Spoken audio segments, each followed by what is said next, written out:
eksogen. Kalian tahu gak sih apa itu tenaga endogen? Tenaga endogen merupakan tenaga dari dalam bumi yang bersifat membangun. Tenaga endogen ini dikategorikan menjadi 3 jenis. Yang pertama ini ada tektonisme, yang kedua itu ada vulkanisme, dan yang terakhir ada seisme. Tektonisme merupakan peristiwa yang menyebabkan perubahan bentuk kulit bumi. Contoh dari tektonisme ini yaitu gerak epirogenetik dan orogenetik. Gerak epirogenetik merupakan pergeseran kulit bumi yang membutuhkan waktu lama dan meliputi daerah yang luas. Gerak epirogenetik ini ada 2, ada yang positif dan ada yang negatif. Gerak yang positif ini akan menyebabkan turunnya daratan sehingga permukaan laut menjadi naik. Sedangkan yang negatif akan menyebabkan naiknya daratan sehingga permukaan laut menjadi turun. Selanjutnya ada gerak orogenetik. Gerak orogenetik merupakan gerak yang menyebabkan tekanan pada kulit bumi secara vertikal maupun horizontal, dan gerak ini relatif lebih cepat. Contoh dari gerak ini ada lipatan dan patahan.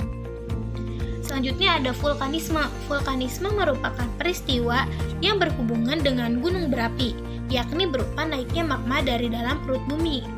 Nah, gunung berapi ini ada beberapa tipe. Yang pertama ini ada tipe Hawaii.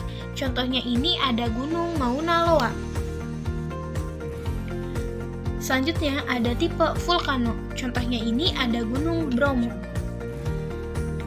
Selanjutnya ada tipe Stromboli. Contohnya ini ada gunung Raung.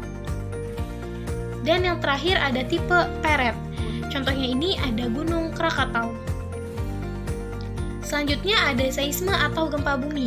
Seisme atau gempa bumi merupakan getaran permukaan bumi yang disebabkan oleh kekuatan-kekuatan dari dalam bumi dan merambat sampai ke permukaan bumi.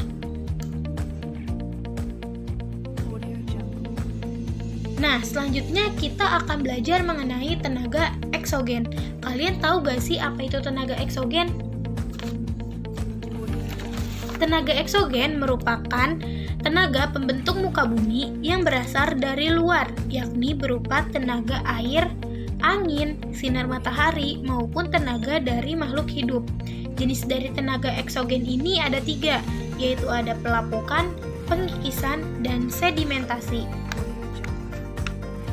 Pelapukan merupakan proses hancurnya batuan dari bongkahan besar menjadi tanah. Pelapukan terjadi karena dipengaruhi oleh faktor cuaca.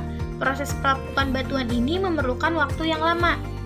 Nah, jenis pelapukan ini ada pelapukan fisika, pelapukan biologis, dan pelapukan kimia. Pengikisan atau erosi merupakan suatu proses pelepasan dan pemindahan massa batuan secara alamiah dari suatu tempat ke tempat lain oleh zat pengangkut seperti air, udara, gletser, dan air laut di permukaan bumi. Jenis pengikisan atau erosi ini ada 4, yaitu erosi air, erosi es, angin, dan air laut.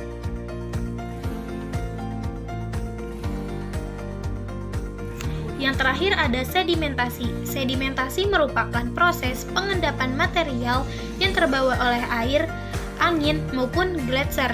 Pengendapan ini bisa terjadi di darat, laut, maupun sungai.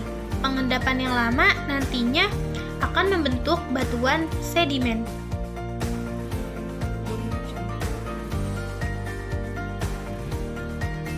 Sekian pemaparan materi dari saya, kurang lebihnya mohon maaf. Wassalamualaikum warahmatullahi wabarakatuh. Dadah.